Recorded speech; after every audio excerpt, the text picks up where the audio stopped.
When COVID hit, I found I struggled a lot.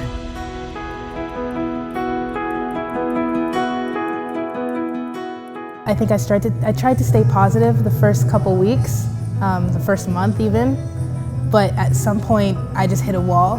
I couldn't function properly. I wasn't eating as much. I wasn't talking to my friends as much, and just staying connected online without having that face-to-face made it really, really hard.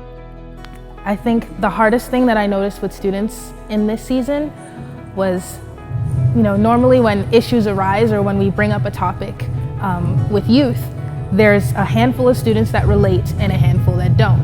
And so when it comes to students that relate, you talk them through it, you coach them, and you cater to what their specific needs are. When it came to COVID, all the students were going through it. There was not really any exception, and everyone was handling the situation differently and having different struggles from it.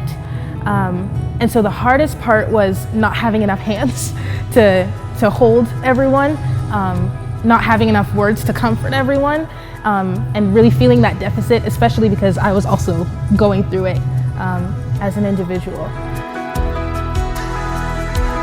It was a struggling season for everyone. And the way that I alleviated the pressure from myself was, keeping in touch with other leaders that I knew, asking them to pour into me so that I wasn't leading out of emptiness. Remaining hopeful, remaining in the Word, because that was my biggest encouragement every morning when I woke up. And it reminded me that it's not in my hands. It never was. Hope comes from Jesus, and ultimately through Him, that's where we find peace. Leaving the students with that kind of encouragement took the pressure off of me to fill the void.